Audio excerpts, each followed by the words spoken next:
Hello, everyone, and welcome back to our podcast. My name is Emma, and I am so glad you are here with us today. This podcast is made for English learners, and we always keep our language simple and friendly so everyone can follow along comfortably. Today, we are going to talk about something that touches almost every person's life in the modern world. We want to ask a big and honest question.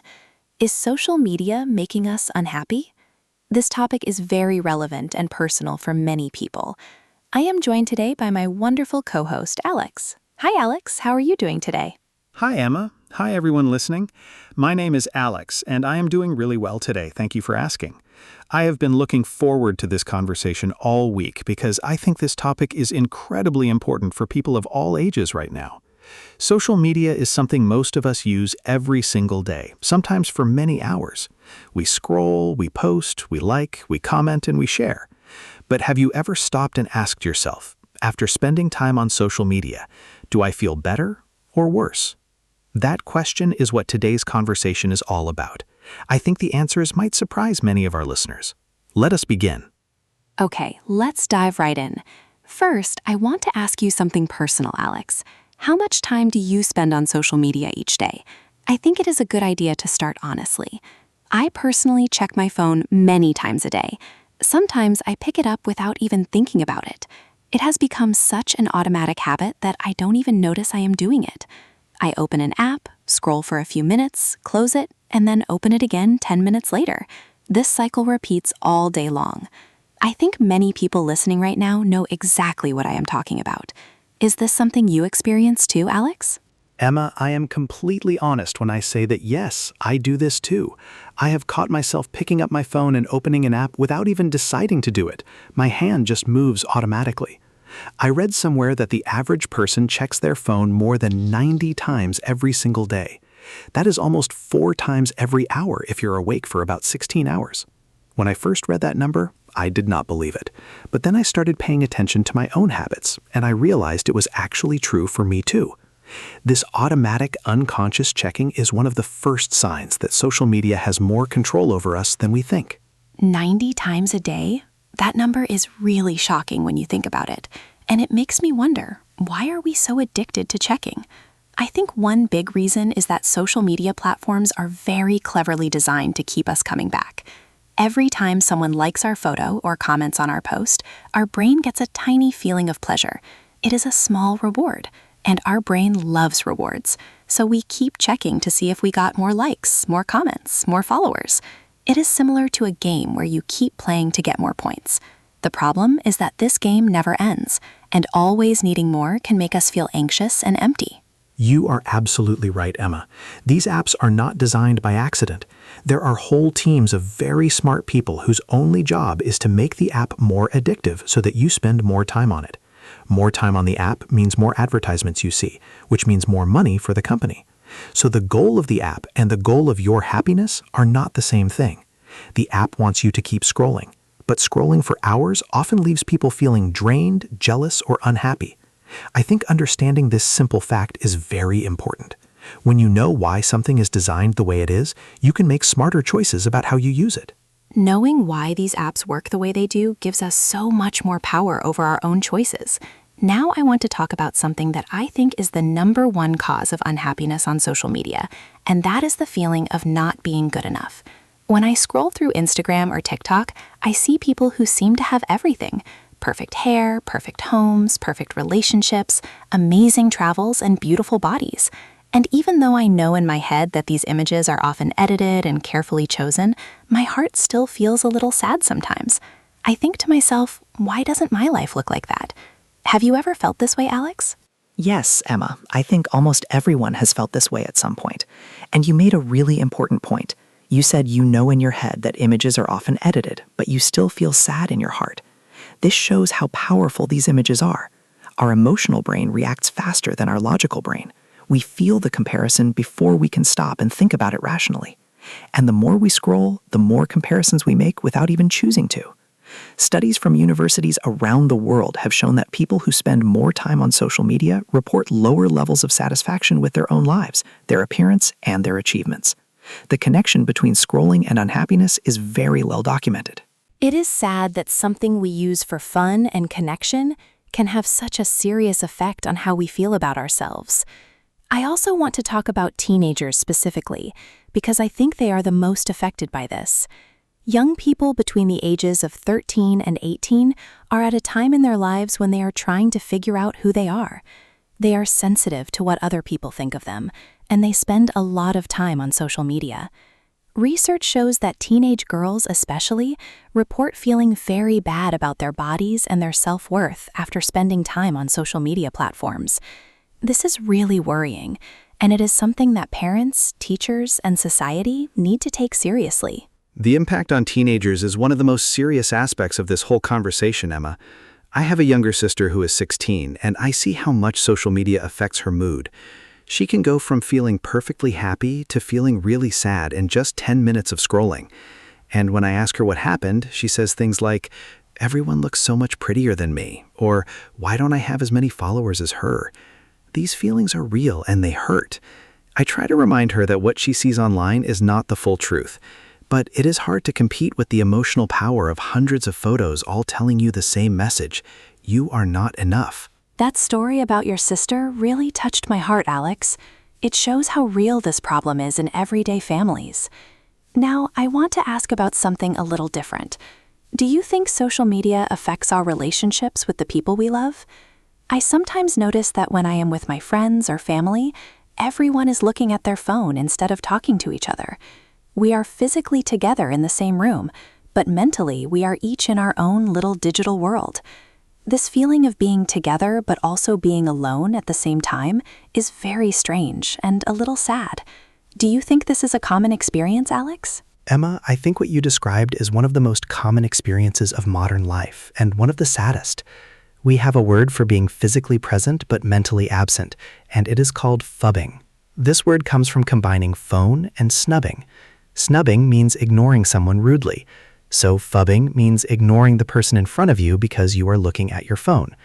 Research shows that even when people are not actually using their phone but just have it on the table during a conversation, the quality of that conversation is lower. Just having the phone visible makes both people less engaged and less connected. Our phones are quietly stealing our most precious human moments. Phubbing. I have never heard that word before, but it describes something I see every single day. This leads me to something I find really interesting and a little ironic. Social media was created to help people feel more connected. The original idea was beautiful. Connect people from all over the world, help friends stay in touch, help families share their lives. And in some ways, it has achieved this. I have friends from different countries who I stay connected with because of social media. Without it, I might never talk to them. So the original intention of social media was very positive. But somewhere along the way, something went wrong. Alex, where do you think things went wrong? I think things went wrong when social media stopped being about genuine connection and started being about performance and popularity. In the early days, people shared real moments from their lives. A birthday party with a slightly blurry photo, a funny story about something that happened at work. These felt authentic and human. But slowly, social media became more competitive. People started trying to get more likes, more followers, more engagement. The focus moved from sharing your life to performing your life. And once everything became a performance, authenticity disappeared. People stopped sharing what was real and started only sharing what looked impressive. And when everyone is performing, nobody is connecting. That is where the loneliness starts. Performance versus authenticity. That is such a powerful and true distinction, Alex. I also think there's a big problem with the news and information we see on social media. I often see very dramatic, scary, or angry content in my feed. And this is not by accident. Algorithms, which are the systems that decide what content you see, are designed to show you things that make you feel a strong emotion, because strong emotions keep you on the app longer. Unfortunately, fear and anger are much stronger emotions than happiness and calm. So social media tends to fill our feeds with upsetting content. Spending hours looking at upsetting content every day cannot be good for our mental health. The algorithm and emotional content is such a crucial point, Emma. I remember reading about a study where researchers found that content that makes people angry gets shared much more widely than content that makes people happy or informed. So the algorithm learns that angry content gets more engagement and shows more of it to more people. This creates a cycle where our feeds become more and more full of outrage, conflict, and bad news. Over time, this can make us feel like the whole world is angry and dangerous, even when reality is much more nuanced and hopeful than that. Our perception of the world gets distorted by what the algorithm chooses to show us every day. A distorted view of the world is really dangerous for our mental and emotional well-being. Now, I want to make sure we are being fair in this conversation. We have been talking about many negative effects of social media, but I don't want our listeners to think that social media is completely bad and has no value, because that would not be accurate or fair. I personally have experienced very positive things from social media too. I have found wonderful communities of people who share my interests. I have learned new skills from free videos online. I have been inspired by people doing incredible things around the world. So social media definitely has real value. The question is whether the bad outweighs the good. You are absolutely right to bring balance to the conversation, Emma. Social media has genuinely changed many lives for the better. Small businesses that could never afford traditional advertising can now reach thousands of customers through social media for free. Artists and musicians from small towns can share their work with the whole world. People with rare medical conditions can find communities of others who understand exactly what they are going through. During difficult times like the pandemic, social media helped people feel less isolated and more connected. These are real and meaningful benefits. The goal is not to hate social media or delete it completely. The goal is to use it wisely and with awareness of its potential harms. Using it wisely. That is the key phrase, Alex. So let's talk about how we can actually do that. What are some practical things people can do to make their relationship with social media healthier? My first idea is something very simple. At the end of each day, ask yourself honestly, after using social media today, do I feel better or worse than before I started? If your honest answer is worse more often than better, that is important information. It tells you that your current way of using social media is not serving you well. This simple daily reflection can be the starting point for making healthier choices. You cannot change a habit you haven't noticed yet. That daily reflection idea is really practical and easy to start, Emma. My first practical tip is about creating phone-free zones and times in your life. For example, decide that the bedroom is a phone-free zone. Charge your phone in another room at night. This helps you sleep better because you are not tempted to check it in the middle of the night or first thing in the morning. You can also create phone-free times, like during meals with family or during the first 30 minutes after waking up. These small boundaries protect your most personal and peaceful moments from being interrupted by social media. Start with just one phone-free zone and see how it feels. Phone-free zones are such a healthy boundary to set, Alex. I have a no-phone rule at the dinner table in my home, and it has genuinely made our meals nicer and more connected. My next tip is about being a more active user instead of a passive one. Passive use means mindlessly scrolling through other people's content for a long time without any real purpose. Active use means using social media with intention, like posting something you created, having a real conversation with someone you care about, or searching for specific information you need. Studies show that active use of social media is linked to feeling better, while passive use is linked to feeling worse. So try to be more active and purposeful when you go online.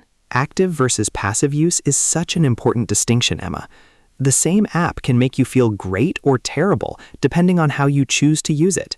My next tip is about doing a regular following audit. This means going through the list of accounts you follow and asking yourself honestly about each one. Does following this account make me feel inspired and good, or does it make me feel jealous, inadequate, or unhappy? Unfollow every account that consistently makes you feel bad about yourself, even if it is a famous person or someone you know in real life. Your social media feed is entirely in your control. Fill it with things that genuinely add value and positivity to your day. A following audit is something I do every few months, and it always feels really refreshing and cleansing. My next tip is about setting specific times for checking social media, instead of checking it all day long. For example, you could decide to check social media only twice a day, once at lunchtime and once in the evening. Outside of these times, the apps are closed and notifications are turned off. This might sound extreme at first, but it gives you back enormous amounts of time and mental energy. Most importantly, it breaks the automatic habit of checking constantly without thinking. You start using social media intentionally rather than letting it use you. Scheduled social media time is such a powerful way to take back control, Emma. I tried this for 1 month, and the difference in my focus and mood was remarkable. I also want to mention the importance of replacing social media time with real-life activities. When we reduce our social media time, we suddenly have more free time, and how we use that time matters a lot. If you replace scrolling with another passive activity like watching television for hours, the benefit is limited. But if you replace scrolling with physical exercise, creative hobbies, reading, cooking, or spending quality time with loved ones, you will likely feel much happier and more satisfied. Real-life experiences give us a sense of meaning that social media often cannot. Replacing screen time with meaningful real-life activities is such good advice, Alex. Now, I want to talk about something very honest and maybe a little uncomfortable. I think many of us use social media to avoid difficult feelings. When we feel bored, lonely, anxious, or sad, we immediately reach for our phone and start scrolling. The scrolling distracts us from the difficult feeling for a moment, but when we stop scrolling, the feeling is still there, and sometimes it feels even bigger. Using social media to avoid feelings is not a solution, it is just a delay.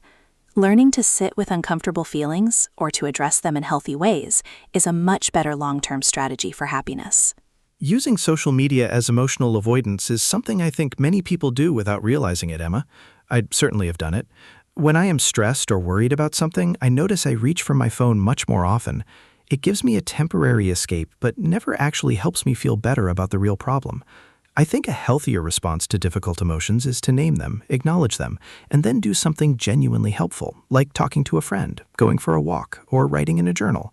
These responses actually address the feeling, rather than just hiding it temporarily behind a screen full of other people's content and lives. Naming and acknowledging our emotions instead of scrolling away from them is such a mature and healthy approach, Alex. I think we are getting close to the end of our conversation today, and I want to share one final idea before we wrap up. I believe the most important thing we can do is to regularly remind ourselves of what truly makes us happy in real life. For most people, the things that bring deep and lasting happiness are not things that happen on a screen. They are things like meaningful relationships, personal growth, time in nature, creative expression, and contributing to something bigger than ourselves.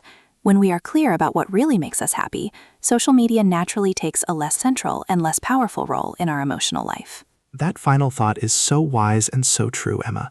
Real happiness comes from real life, not from a screen. I want to give a quick summary of everything we talked about in today's episode. We discussed how social media is designed to be addictive. We talked about comparison and how it makes us feel not good enough.